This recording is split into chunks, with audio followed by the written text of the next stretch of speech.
Yes. So this session is in twofold. We have the domestic abuse and narcissistic abuse session, which is going to basically highlight relationship red flags, what you need to know about domestic abuse, narcissistic abuse, and marriage, a lot of things around relationship, because I mean, we all understand that the people that we allow in our lives kind of affect the trajectory that we go, that we take in life. It impacts our lives and our career and every aspect of our lives as women. So that's why I thought that having a session on relationship would be very important. I also have Zina on the call. She will be talking about entrepreneurship, starting a business, using your skills to grow your income, how to diversify your skills, and use your skills to make wealth for yourself, basically. So I am gonna be inviting Ms. Marcia to begin her session.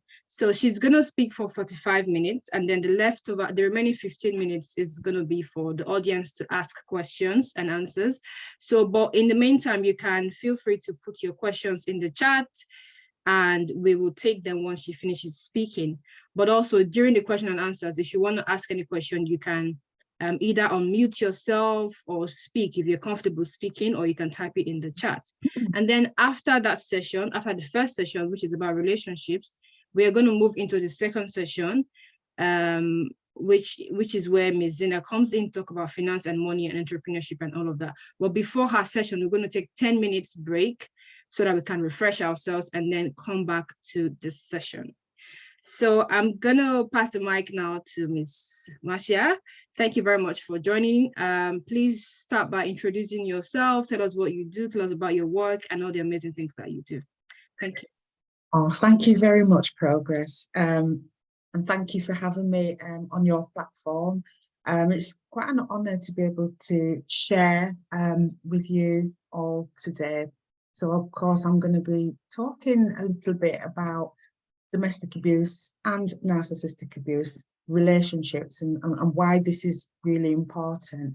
It's really going to be more of an overview because we've only got 45 minutes, but it's just to bring some awareness to the subject, and also to be able to start the process of thinking about how we could be moving forward towards a healthy relationship and what that actually might look like. But you've got to understand as well how we can find ourselves actually in relationships that are just not working for us.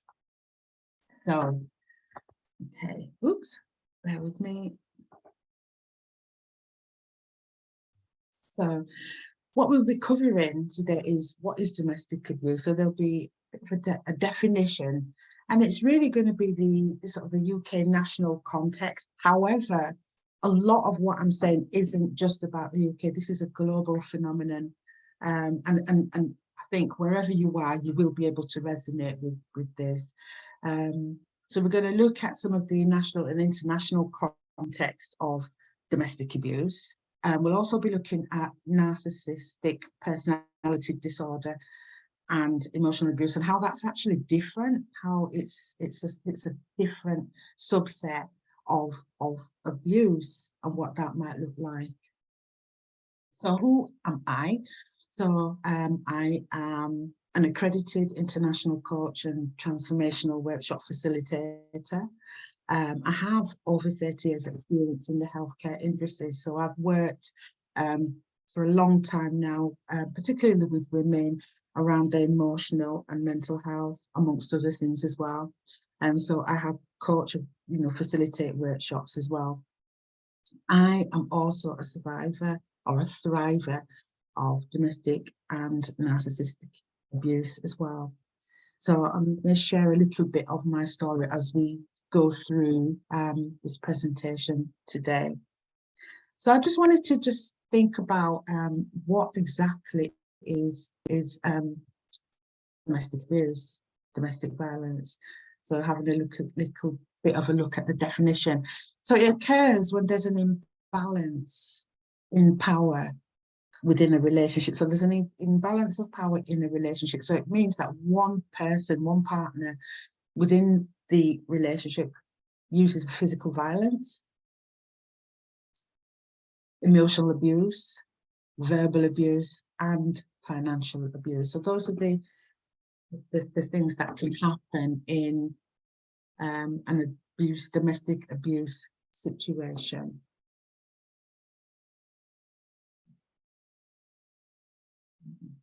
Bear with me, this technology.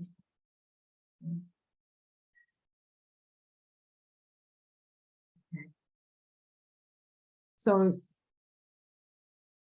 one of the things that I like to make clear as well is that the abuse is never the victim's fault, and it's always a choice that's been made by the perpetrator. And I wanted to make that clear. And often it's about jealousy from the perpetrator's perspective, low self-esteem,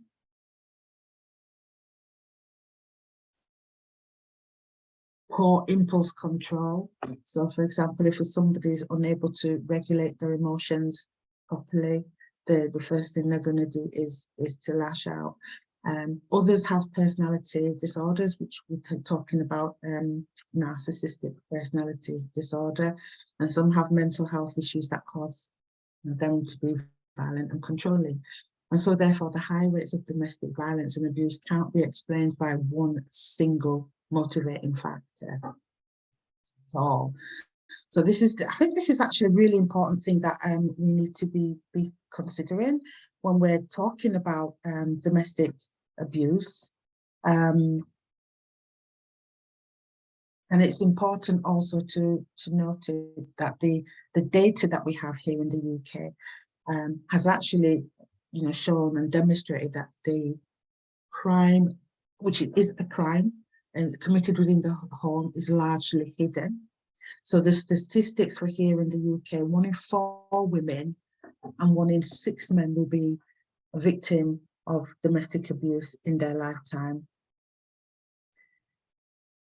There has been an increase in demand for support and services and access to helplines, and that's, essentially due to the pandemic and the subsequent lockdowns that have happened. So the lockdown and the pandemic have been key reasons why there's been a 77% increase in domestic violence related crimes across England and Wales. And a report by Crime Stoppers report that women and girls particularly affected, not just by domestic violence, but by murder, by being killed within the relationship as well, and all of this in the confines of the home situation. And it's important to note that Black women of colour, are 3 times or 3% more likely to have experienced physical abuse and 4% higher incidence of sexual abuse than their white survivors of abuse. And what was also I found quite shocking was that Black women between the ages of 18 and 24 are most likely to experience domestic violence, compared to the rest of the population. And that's closely followed by young women, teenagers between the ages of 11 and 17. So this is quite it's quite a stark thing for us to be thinking about in terms of domestic violence, and why it's important that we, arm ourselves and are knowledgeable about what we need to be doing. What are the red flags that we need to be thinking about in terms of relationships?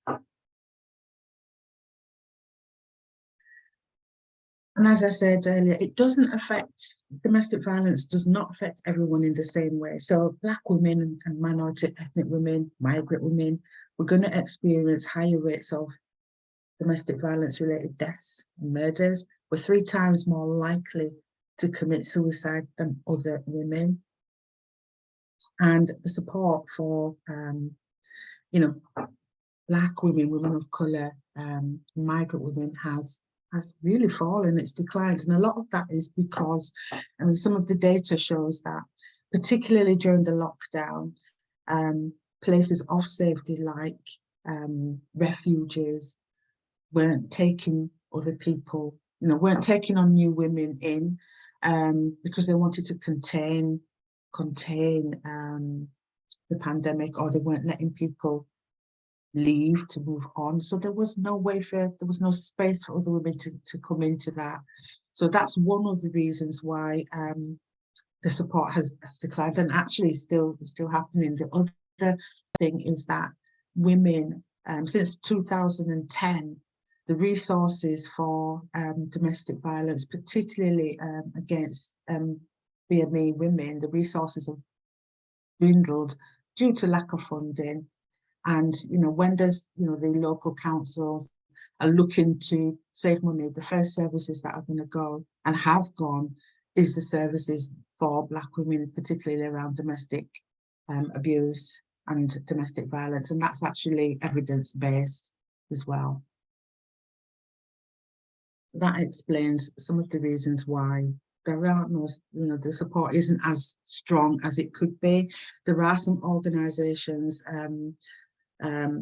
Sister Space, for example, which is based in London, have, really worked hard to raise awareness, and it's probably one of the only spaces and resources that is still available to us as Black women, that is specific to us as a community. I think it's important as well, when we're talking about domestic abuse, domestic violence, that under that heading of domestic abuse, there's also this thing called controlling or coercive behaviour. And that's non-physical abuse. And it was in 2013 that the government had a definition for it. So the definition of domestic violence changed in 2013 by including coercive control in that definition of domestic violence. And it wasn't until 2015 where it became part of Section 76 of the Serious Crime Act that it became a criminal offence. So controlling or coercive behaviour in an intimate or family relationship is now punishable by up to 5 years imprisonment. So I think that's a gain, I think, for domestic violence and women in particular. And when we're talking about coercive control, it's hard to be able to talk about that without actually talking about narcissistic abuse and narcissistic personality disorder. So it's actually quite, you can't really separate the two. So narcissistic abuse sits under the umbrella of domestic abuse, but it's more psychological and emotional rather than physical, although it can involve physical abuse as well, but it sits in a subgroup of its own. And it is different from, domestic violence in the sense that it doesn't just happen within the intimate relationship, but it can happen in the workplace. It can happen within families and with friends. And that's what makes it different from domestic abuse, which tends to happen within the intimate relationship, within the home. It's contained usually within the home, whereas narcissistic abuse can happen anywhere.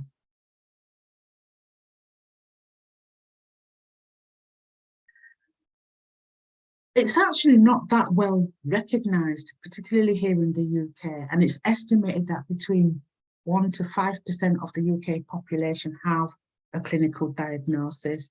And that actually is, I would suggest that, and there is some evidence to show that actually the figures most likely are a lot higher than that.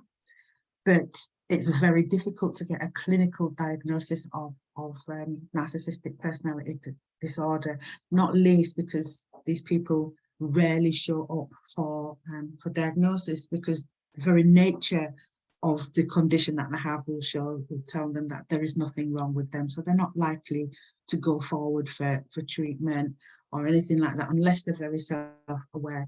So the ones that are diagnosed are usually the ones that are either in institutions, so it might be through the prison system or through the military system where it's picked up, so there may be an element of PTSD, so they're being treated for that, and then they get picked up and diagnosed in that way, but rarely would they be picked up in any other way unless they're very self-aware and would then go and seek help. So narcissism is actually on a spectrum. So it's a spectrum disorder, and it's indicated by the following, which I'm going to show you now, according to the American Psychiatric Association's Diagnostic and Statistical Manual for Mental Health. So these are some of the characteristics. I'm going to share about 9 of these characteristics of somebody who has narcissistic personality disorder, or something that would lead you to believe that they have this condition. So they have this grandiose sense of importance. So a lot of time you'll find, particularly somebody who's quite overt, they will have this, I'm better than everybody else, look at me. And so they will think that they're better than anyone else. They're very important. They will be preoccupied with fantasies of unlimited success, power, they're so brilliant. Or if it's a female, they're so beautiful, or they've got the ideal love. Now, this is something that is actually very, very common. So, and they will actually make things up with these fantasies and truly believe that that's how things are for them. They have this need for excessive admiration, and they have this sense of entitlement. And it depends on the type of narcissist that it is. So, for example, if you have somebody who is quite overt, these things that I've just described, you're going to see that displayed quite obviously.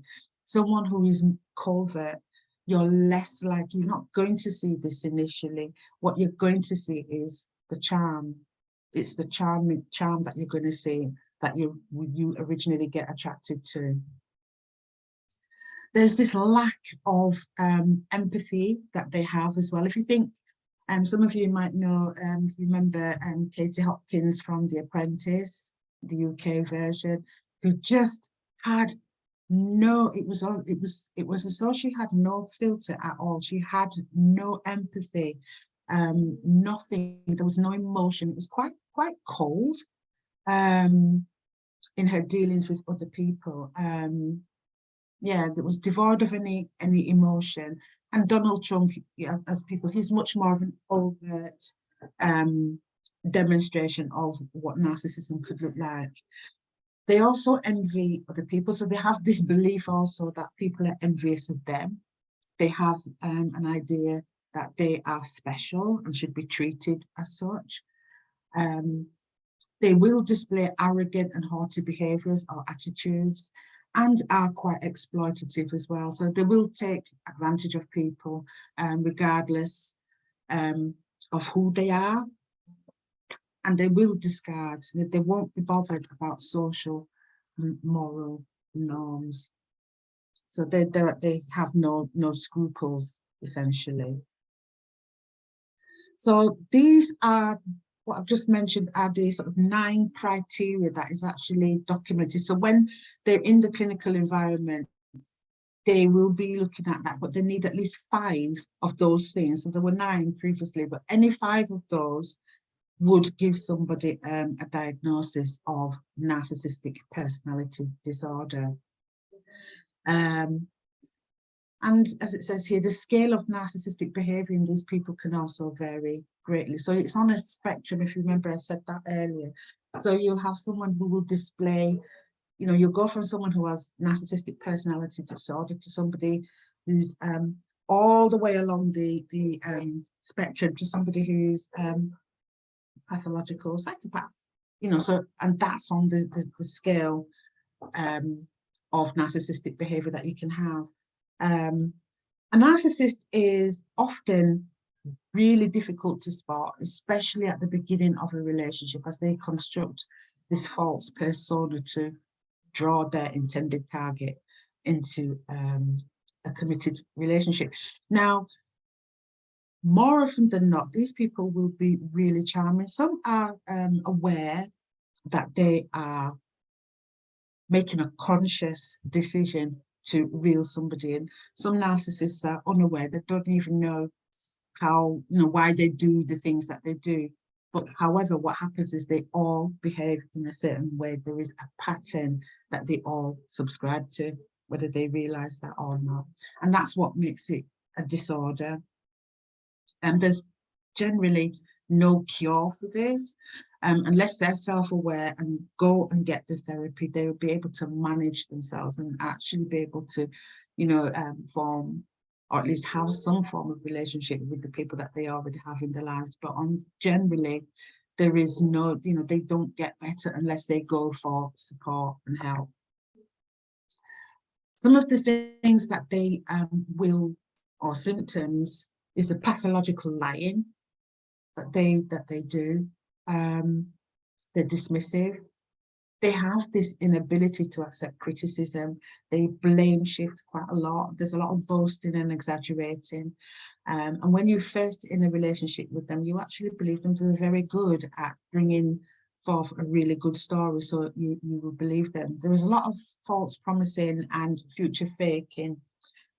So they will fool you into thinking that you have got a future with them.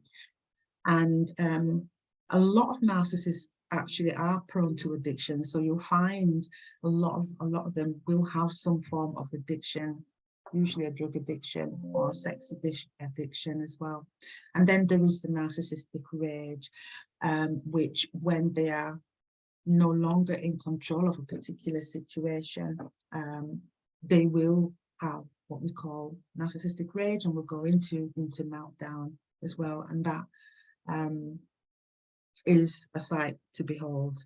As I said earlier, I have been, in those kind of relationships most of my adult life. I had a belief system. It was the belief system that I had about myself that actually led me to be in these toxic relationships. And so I had to do the work to be able to come to that place where I was no longer attracting that kind of relationship into my own life. So you do form a belief system when and goodness knows where that's coming from. A lot of times people say it's coming from your childhood, and yes, it could be that. It could be something that was said to you in school that's always stuck in your mind and has diminished your own sense of self. And what happens is we're always looking outside of ourselves to be able to make sense of who we are.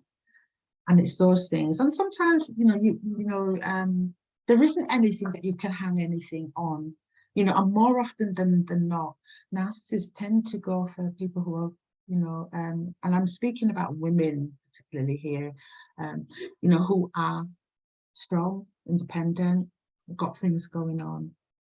They tend not to go for weak or people that they perceive to be weak. So what I would say to anybody who has experienced this kind of relationship, this kind of toxic relationship, it wasn't anything to do with you. You weren't weak. It was in fact because of your strength why they came and stepped to you. Because for them, it's a challenge to be able to break you. Now, I just wanted to talk about there is such a thing as the narcissistic cycle of abuse. And most narcissists, whether they're aware that they are or not, go through the cycle. I don't know if I can just move this thing on here. Okay, so they go through this cycle. So there's usually 3 stages. This is a basic 3 stage. Some people and some other professionals, will identify other stages as well. But essentially, there's 3 sort of major stages that every narcissist will go through. You'll find this in any relationship with a narcissist. So you start with the idealization here. So this is actually the point where they meet you. they idolize you. This is the love, what we call the love bombing stage. This is the place where you meet this person and they seem to appear to be your soulmate. Everything just seems to add up. They like the same things that you like. You think you've met your soulmate. They seem to mirror you. They have the same, values as yourself. They put you on a pedestal. They treat you well. They shower you with gifts. They continue to call you quite often. They take up a lot of your time. And when this happens, you feel good because you think, wow, this person is really into me. They're very charming. Everybody around you thinks they're wonderful. You think they're wonderful. And then so it goes, you get in gifts. They will offer to follow you, to take you to work, and often will do lots of lovely things for you. But that's actually starting to build a picture of control. Starting that beginnings of wanting to take your independence. And then you kind of move into the devalue stage. So once you are in this relationship and they love bomb you to death, once they are sure that you're not going anywhere, then it moves into the devaluation stage. What tends to happen here is before it moves into this stage, something happens right here, this bit here, before you cross over that bridge into the devalue. It could be that they've met somebody else and they've got their eye on a new source of supply, because that's all we are to them. We are supply, we are energy supplying them. We are a commodity. So it could be that they've met somebody at this bit here. It could be that you have caused a narcissistic injury unwittingly. So you may have done or said something that they have suddenly, don't like, and you now suddenly become public enemy number one. Because you have to remember that they think like children, they are emotionally, childish.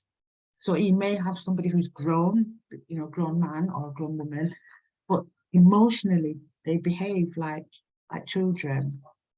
So you may have said something unwittingly, and they will take that as a big insult. They're very fragile in terms of how they, they're very shame-based people. So anything that makes them feel embarrassed or ashamed is going to be taken as a big hit by them, and they really don't like that. So something will have happened here that you may well have been unwitting about. You have no idea that that's happened. And then what happens is it crosses over into what we call the devaluing.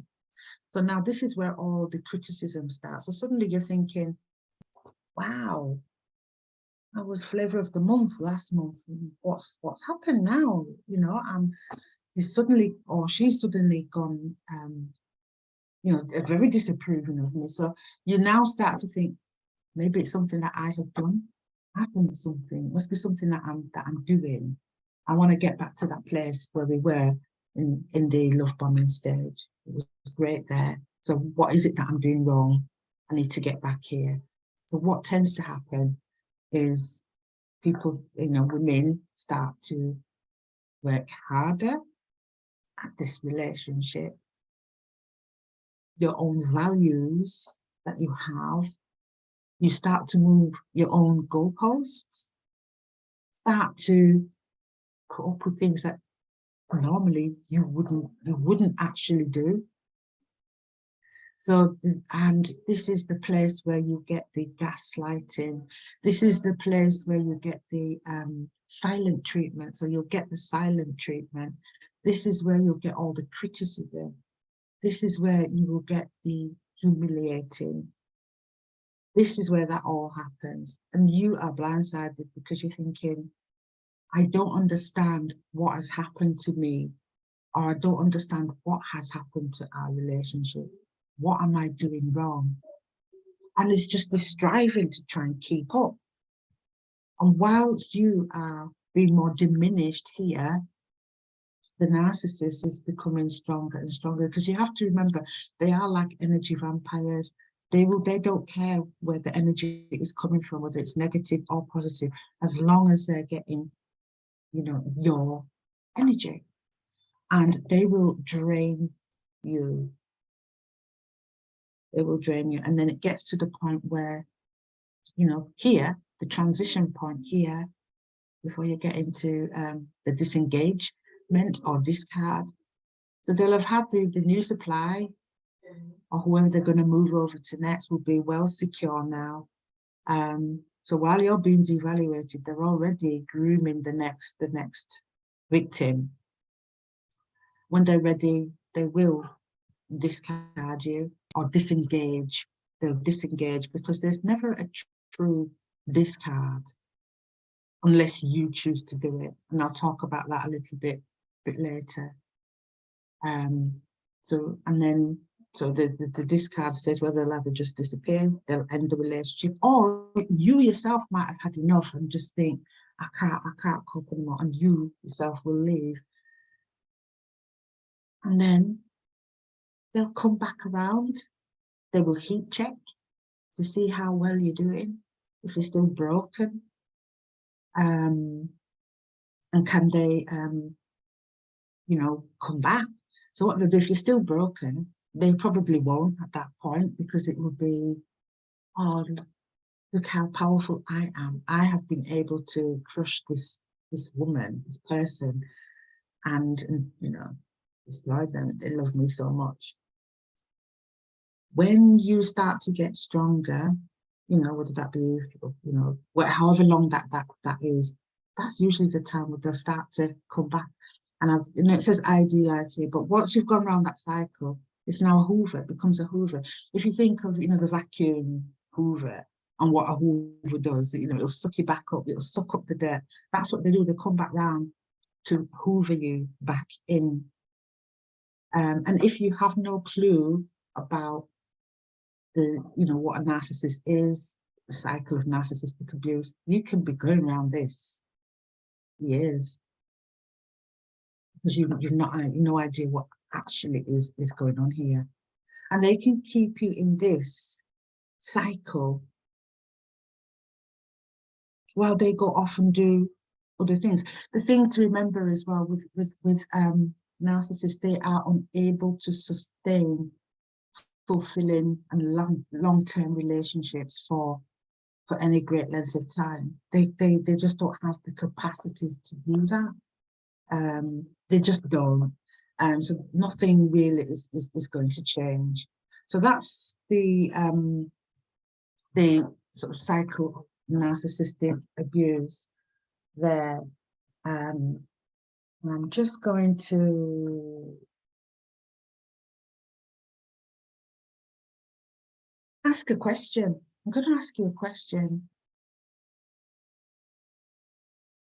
Do you think that you might be in a relationship like that? Do you ever feel that nothing you say or do matters? Do you feel like you're always walking on eggshells? Do you ever feel that you could never do enough? Are you emotionally and mentally exhausted? Are you completely isolated or alone? Do you feel like you're just existing and not living? And do you feel like you're constantly swinging between fear and hope? Those are the kind of questions that you need to ask yourself. And if you're feeling any of those, the likelihood is that you probably are in a toxic, narcissistic relationship.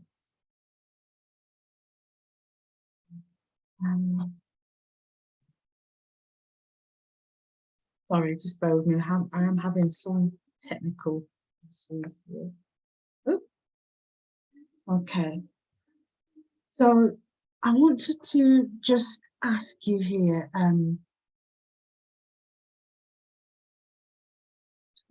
what are some of the red flags then? So if you're dating and you are with, you meet somebody, what are the kind of things you need to be looking for so that you're not actually getting caught out in these kind of relationships? And as I mentioned before, there are signs that you can do. So for example, if you're dating, you're meeting somebody for the first time, one of the things that you need to be aware of is they move very fast. They move quickly. So you meet somebody and then within a week or a month, they, wanting to be in a committed relationship with you, or they're asking you to marry you. Let that be a red flag. That's not to say that those things don't happen, because they do. But more often than not, people generally spend time to get to know each other before they move to that stage. But if you feel rushed, and properly love bombed, then take that as a red flag. The other thing is, if you are on a date and look out for something called mirroring. So what they will do, they will mirror you.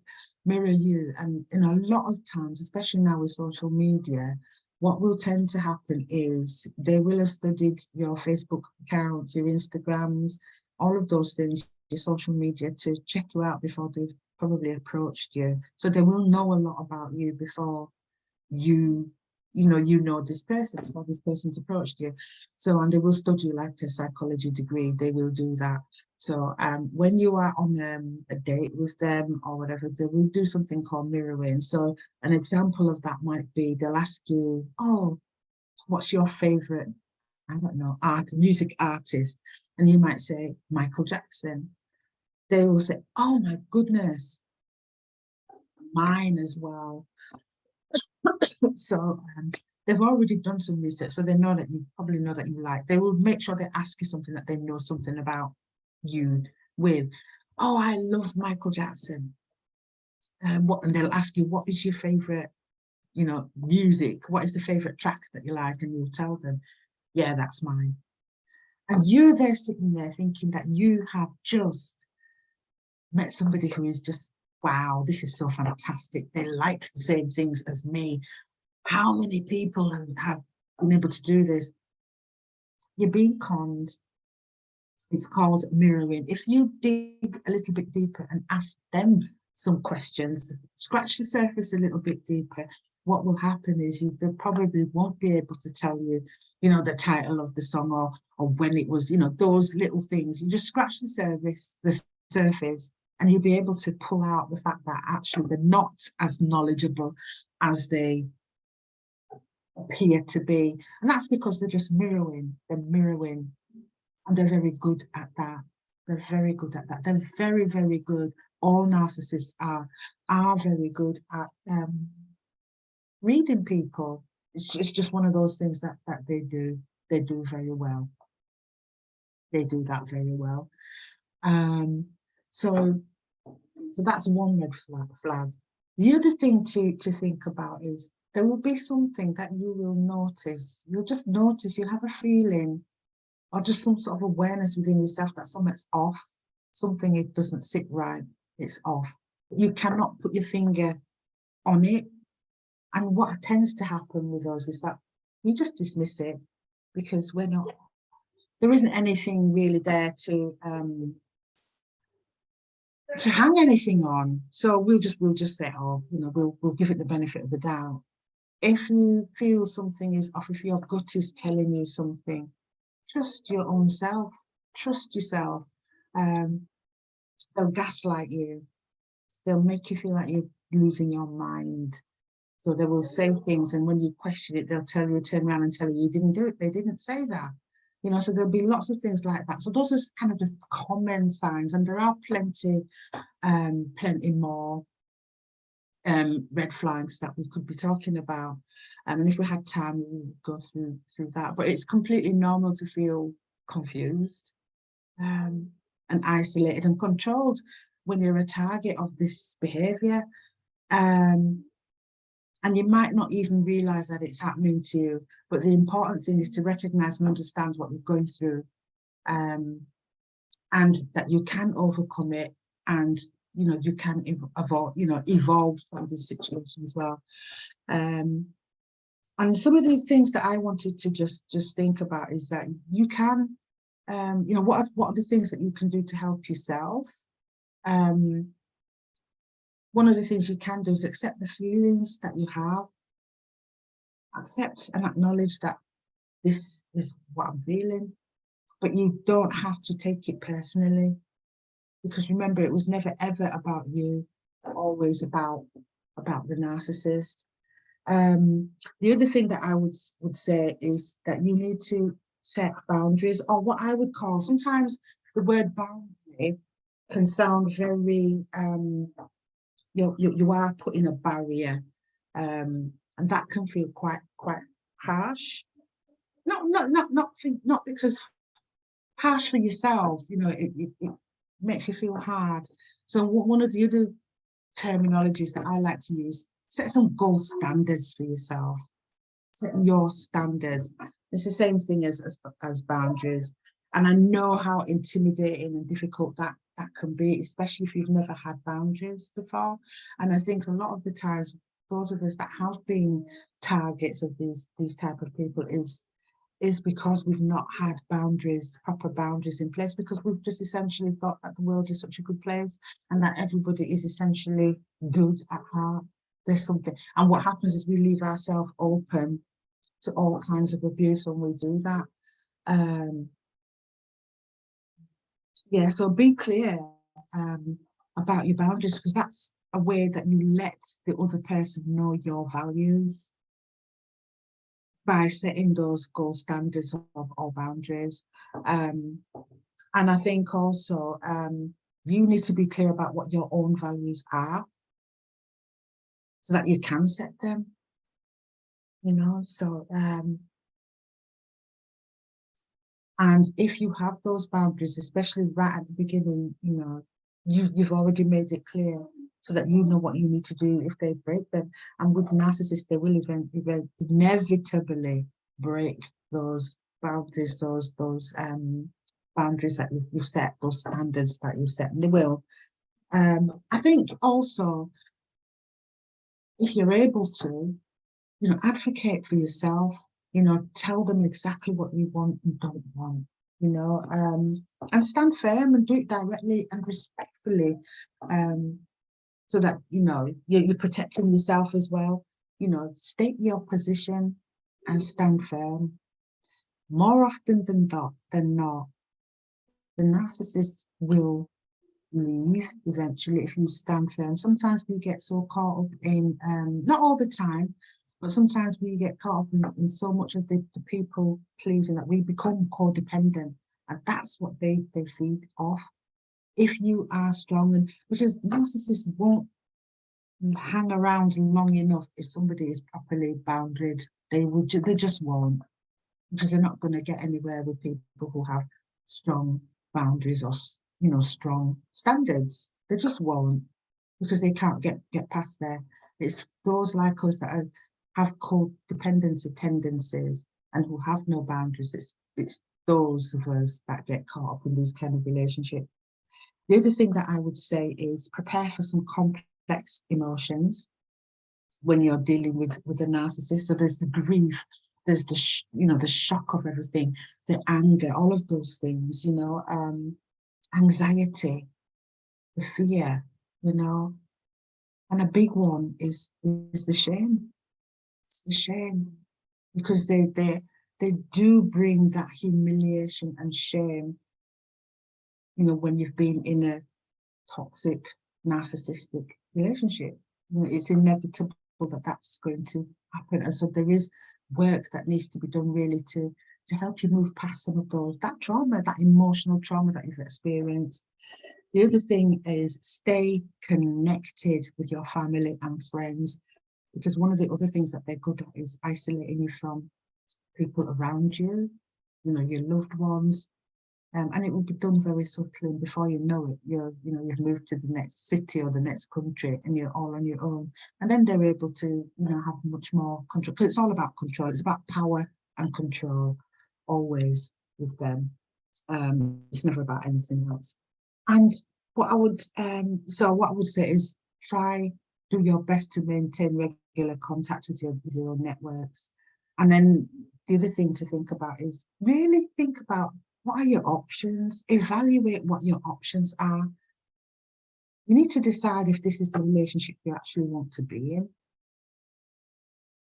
And if you don't, then, what plans are you going to do to remove yourself from it? And it might, you want a good future for yourself, and it may mean that you might have to create that distance. And a lot of the times, one of the things that you'll hear most people who work in this area talk about is going no contact. And no contact means no contact. And I know maybe this isn't enough time to just get across to you the gravity of being in these kind of relationships. They're not like normal relationships. It's not like when you break up and you're upset for a time, and you might eat ice cream for a bit, and then in a few months' time you're back to normal. You may even still be friends with your ex. Not so with the narcissist. It's a devastating relationship to be in, very much so. So going no contact, remembering that this is about protecting you. Sometimes it's not as easy to do because you've got children. Sometimes children are involved. So it might be that you do something called parallel parenting rather than co-parenting, because a narcissist cannot co-parent. So you would need something called parallel parenting, which is actually having legal things in place, or a much more formal thing in place, that it's harder for them to violate and break the rules, and actually seek professional help. I wouldn't advise anyone to try and do this on their own if you've been in this kind of relationship, because it does tear down your self-esteem. There is long-term damage. Some would go as far to say that emotionally there is brain damage, because what has happened is your neural pathways have been damaged by what has happened, because our body creates peptides that are based around our emotions. So we know this anyway. If we think about the fight or flight or freeze phenomenon of the central, the autonomic nervous system, we know that our body creates these hormones and these peptides that respond to certain triggers. So if we're afraid, we either go into fight or flight mode. The body is flooded with things like cortisol, adrenaline, and we take action, whether that's we freeze or whether we fight or whether we run. After that has happened, those hormones, those peptides, those proteins in our bodies kind of disseminate, and we come back to balance. That's how it's supposed to be. That's how the human body is meant to work. But with anxiety, the grief, the stress, all of those things, it remains in your system, and it causes ill health. It causes dysregulation of your autonomic nervous system. It causes your neural pathways in your brain to change. So it has physical effects when we are in these kind of relationships. And I think it's only now that we're starting to acknowledge, sometimes you hear people who have been in these relationships years down the line still talking about it. And other people will say, why don't you just move on already? You're still talking about that. But what they've not understood is that it's trauma, and they've not been able to have the support and help to be able to move past that pain and to deal with that trauma, to heal, essentially, to heal and to move forward. And so you're just on this treadmill, and it's very hard to get out of until you get the help. So one of the other thing that I would suggest as well, and particularly if we're sticking it under, we're not sticking it, it sits under the heading of domestic abuse, is making sure that you're safe. It's about having a support network. Is there maybe 2 or 3 people that you can trust to be able to help you? Are you being financially abused? Is there any way that you can get some money to someone else, or have somewhere where you know that your partner doesn't know that you're doing it? Because you need to protect yourself, and you need to be able to, you know, start to make plans to be able to move if that's what you want to do. I'm not advocating that everybody leaves their partners. I cannot tell you what, you know, how to do that, but what I can say is, if it's something that you're thinking about, strategies that you can put into place that will help you to move. Certainly start to think about your finances. How can you put a little something away until you've got enough for a deposit for, you know, a place elsewhere, if that is something that you wish to do in the future. You know, is there a support network around you? Do you have a good solicitor that you could, or, you know, a lawyer that you could have in your corner? You know, do you have someone that you can speak to who isn't who's objective, who will actually listen to what you have to say? Because sometimes that's all you need. You just need someone to talk to. So is there somebody that is available to you to be able to do that? You know, the other thing is asking for what you actually need. Who can you ask for what you need? What do you need? You know, and then there's the whole thing around self-care as well. We are depleted when we are being emotionally and mentally abused. We're abused. We are depleted physically, nutritionally. You don't sleep, so there'll be the lack of sleep, not eating properly, not even caring for yourself properly sometimes. You know, some people, you know, that's how it's affecting them. So those are the, you know, we've got to be thinking about self-care. You know, there's one of the things as well is that you find yourself thinking about that person all the time. And they just take up headspace. One of the things that I would say is give yourself some slack.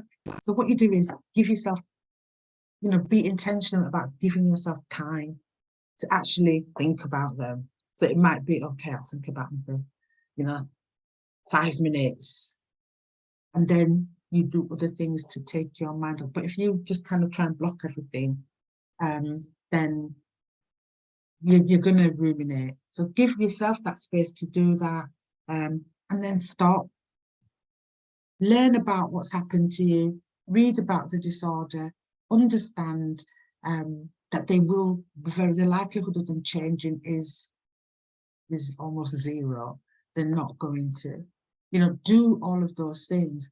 Seek the help, get the therapy, go and see a therapist, get a coach to help you move forward with your life. You know, do nice things for yourself. Make sure you're doing the self-care. Make sure you have a support pack or support network of people around you that you can trust, that can help you to, you know, manage everything. You know, who are you going to go to? So those are the things that I would encourage you to do. When you're talking about moving into new relationships, one of the things that I would you know, advocate is to avoid establishing romantic relationships to solve a problem. So, you know, it might be loneliness, yeah, you don't want to be by yourself. It could be for any number of reasons, but make sure it's not about that. You need to take time to heal. Take, you know, a holiday from toxicity. You know, you need to be healing those core wounds. So a lot of self-healing needs to happen. A lot of developing a relationship with yourself. You know, get those core wounds healed. The other thing that I would say is reflect on your past relationships. You know, if you're thinking about moving into one right now, what were the red flags that you actually ignored? What did you ignore? Were you manipulated? Think about that. Did you feel rejected, or were you rejected in that relationship, in that past relationship? Were you gaslighted? What are the things now that you will absolutely not tolerate in a future relationship? And what boundaries do you actually want to set? So those are the things that, I think, going forward, those are the things that you need to be thinking about. And you can't, a lot of us cannot do this on our own, so seek the help and understand when you are meeting somebody else and you're thinking about, remember that what a healthy relationship should look like, and it will mean different things to different people. But essentially, if you think that, each of you accept the fact that actually neither is perfect, it still gives each person the energy to devote to their own aspects, out of life. So, even though you're in this committed relationship, there are things that you can do separately, but it doesn't impact on your relationship. You don't have to be controlling around that. Because each of you are growing as independent human beings, even though you are one in your marriage or your relationship. You each have feel a responsibility for each other's well-being. Both of you experience the joy in giving as well as receiving. There's lots of trust and honesty. That's actually what's going to cement a relationship together, and you both recognize and honor your own needs and those of your partner as well.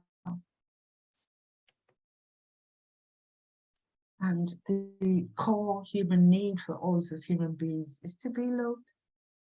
It's not a need to actually fall in love, but a need to be genuinely loved by another person. And when you're in love, it's natural and easy to make your partner feel loved as well.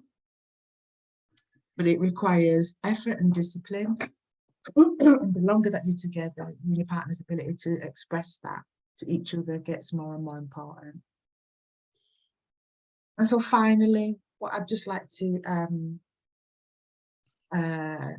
maybe just run over again. Do seek the help. Talk to a therapist. One-on-one can help you really make significant strides forward in developing that emotional well-being, that emotional resilience. And if you found it difficult to leave the person that's been abusing you, or you're already having thoughts of giving them another chance, a therapist, can help you, identify the reasons behind those feelings and help you create a plan to avoid that unhelpful situation in the future. They can help you building new coping skills, telling people about, you actually, the therapist can help you in terms of, or the coach or whoever it is you choose to see, can help you when you need to tell people about what's happened to you. They will help you with strategies to be able to do that. It helps you to fight the urge to contact. And that's one of the other things. You have this urge to contact your abuser. Very strange, but that happens. They will help you deal with the depression, anxiety, and all the other mental health issues and symptoms that come up once you've been abused. And for some of us, it helps you to overcome the thoughts of suicide or self-harm. I mean, this is a really serious thing, but I want you all to know that there is hope. Hope is there, is available. And I'm actually there's a lot there to sort of take in. And I would just like to just say, thank you for listening. Yeah, I hope you found that useful. Thank you. Yes, absolutely. Thank you so much, Miss Marcia. That was a powerful presentation, powerful impact, sharing of insights, and also learning about narcissistic abuse and the red flags and what to look out for when getting into relationships as women.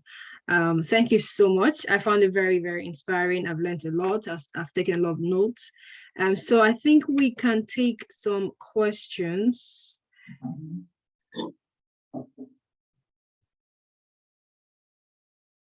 So there's a question from, right, there's a question from Hanifa, and she says, are there any solutions for them other than therapy, or for them to suppress their thoughts or behavior? Is this for the narcissist? Narcissist, yeah, I think so. Yeah. They would, at the moment, from my understanding and from you know, the research that's out there, there doesn't seem to be. They have to have the will to want to change. Some narcissists will actually go for therapy when their partners threaten to leave and take the children. They don't want that to happen, so they will go.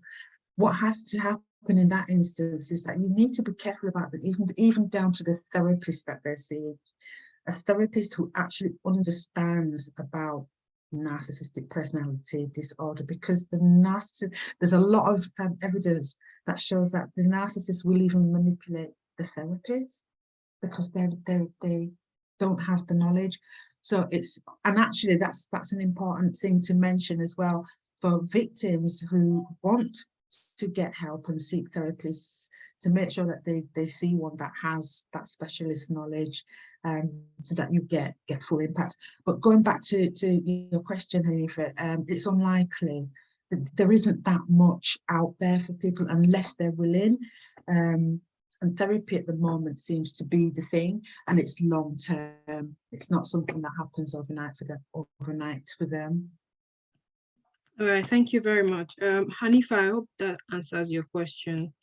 My question would be, because some women who are married, unfortunately, to narcissists, they feel the responsibility to change the narcissist. They feel like it is their responsibility to remain there in that relationship and do what they can to change the narcissist.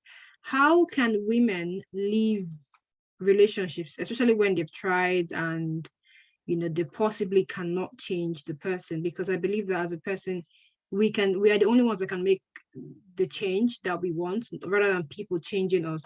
So how can women take off the responsibility, first, of wanting to change their narcissistic partners, and secondly, how can they leave such situations when it's not working for them?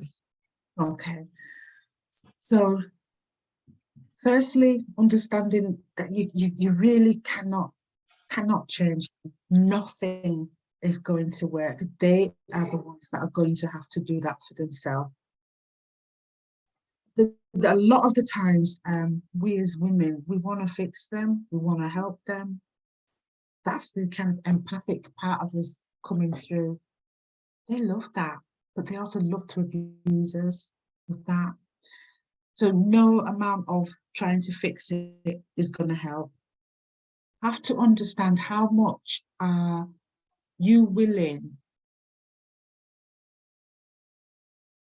to allow somebody to dishonor you. And I understand that it's really hard. I was in a relationship with the first narcissist. I was in there for 12 years. So I get it. I understand that it's hard to leave. What's happened is, it's not because you actually love them, but what is happening here is you've been trauma bonded, and that's different from actually loving the person, because you don't love the big boots. You don't love it. You don't love how they've been treating you. You don't. It's a trauma bond, and I think that's key for survivors to understand. Those that are still in it, to understand it is the trauma bond that's keeping you there, not love. And I think once you can, get to that place where you think, actually, I value myself more than I value this toxic relationship. It's at that point that you can start to make inroads, to make change happen. It's not easy, and it's about having people on board to be able to help you. It's about making sure that you are safe to be able to do that. It's about letting them not know what you're doing from moment to moment. Don't let them know that this is what you're doing, because actually the worst time and the most dangerous time for a woman when she's leaving a toxic relationship is when the partner actually knows. That's when the deaths happen. So you've got to be really mindful of the fact that, you know, only a few people know what you're going to be doing. You don't tell the narcissist, you don't say, I'm going to leave you. No, none of that.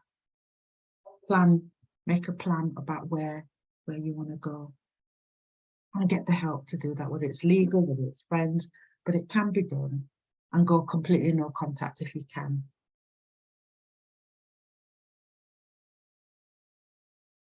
I hope that was helpful. You're on mute, Progress. I am mute. Sorry. Can you still hear me? Marcia, I can hear you. Progress, you're on mute. Oh. Oh, yeah. Sorry.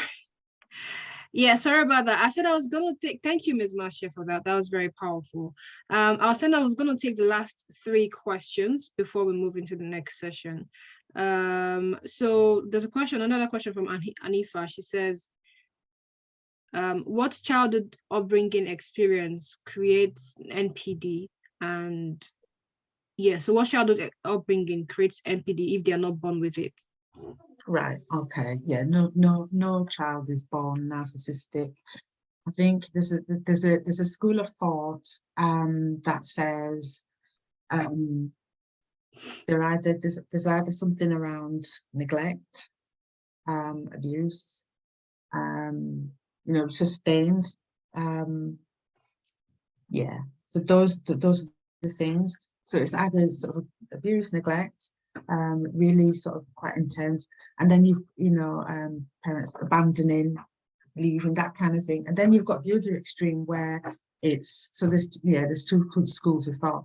The other side is like, it's the golden child, they get everything, sort of spoiled essentially, so that you overcompensating, so the child becomes quite entitled. So there's this, and that child can be a narcissist as well. What happens with the child that's been abused and all of that is that, their sense of who they are is lost. So they bury that part of them that feel, they don't want to feel that, and they lose that for a long time, very, very early on, should I say. So in childhood somewhere, they lock off that part of who they are, and that's very, very hard to get back. So it's a dissociation from themselves. That's why a lot of times we talk about the narcissist and the false self. So their own false self, they wear a mask when they meet us. And once we're locked up into relationship, that's when the mask comes off, and then you're dealing with the abuse. So this is something around trauma in their childhood, or overcompensating and entitlement. Right. Thank you for that answer. Another question here says, what do you do if your family shunned and abandoned you because they felt envious about your relationship with a narcissist? And how do you deal with a family neglecting you, especially before getting with the narcissist and after you leave them? And then the last question is if gaslighting is a sign of narcissism. So yeah, we actually a bit above time. So just a quick summary about the 2 questions. Yeah, that's the last one. You might have to just give me the summary of the first question again. So what do you do if your family, so you are in a relationship with a narcissist and your family abandoned you because of that? Maybe they were trying to warn you and you didn't listen, and then they abandoned you. So what do you do if your family is neglecting you because of a narcissistic relationship that you've been in? That's a difficult one. I guess that happens a lot, actually, because it's like, yeah, you didn't listen to me, you've made your bed, now you lie in it. So it's that kind of thing. I think if your family won't listen, you can reach out and just say, this is how it is. Try again. See if there's somebody in your family who will actually listen to you. And again, I think it's about educating. If they understood what was actually happening in terms of what it is to be, if they understood that that your partner or your husband is a narcissist, then, and understand what that means, then they'd have a better understanding of why you stayed in that, or why you were in that relationship.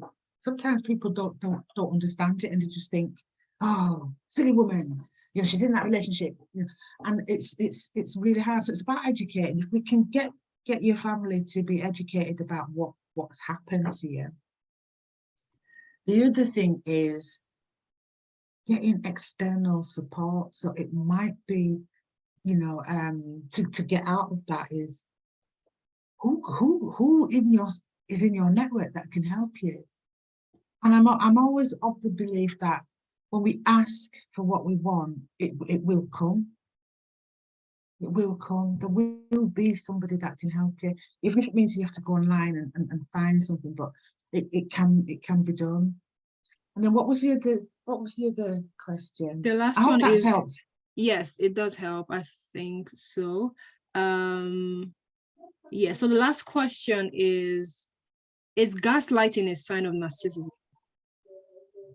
It's one of the signs. It's a very cruel, very cruel thing that they do. Actually, it's so destructive in the relationship. They do that. It's hallmark. So the silent treatment and the gaslighting is actually one of the things that they do. It's a very manipulative tool that they will use.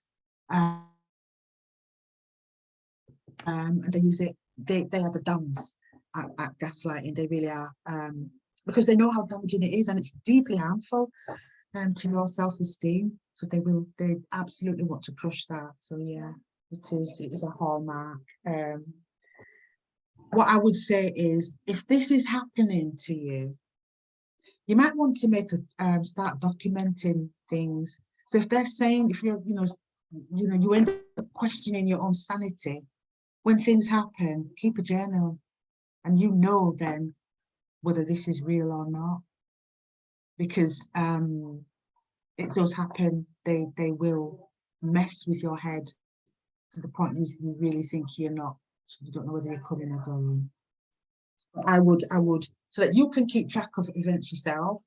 And then, because they will frequently just tell lies and deny that they've said stuff, so yeah. Great.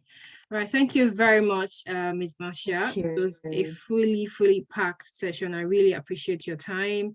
Narcissism is such a broad topic, and you have tried to unpack it the best possible way within this short time. And I hope that the people listening and those who would possibly watch this later would take away one or two things and be aware before they get into relationship, and the ones that are already in this type of relationships would know what to do and how to reach out and how to seek help in these situations. Also, you can feel free to reach out to Ms. Marcia. She is a coach and a trauma expert. She, of course, as she said, she's a survivor of narcissistic abuse. So reach out to her on LinkedIn or on whatever platform I think she's available to support you with her services and with her experiences as well. So thank you very much for that, Ms. Marcia. You're welcome. It's been a pleasure. Thank you. Yeah. I think we should move into the next session now, if everybody's okay with that, or do people want to take like a 5 minutes break to get a cup of tea or water or something? Please, you can unmute yourself and speak.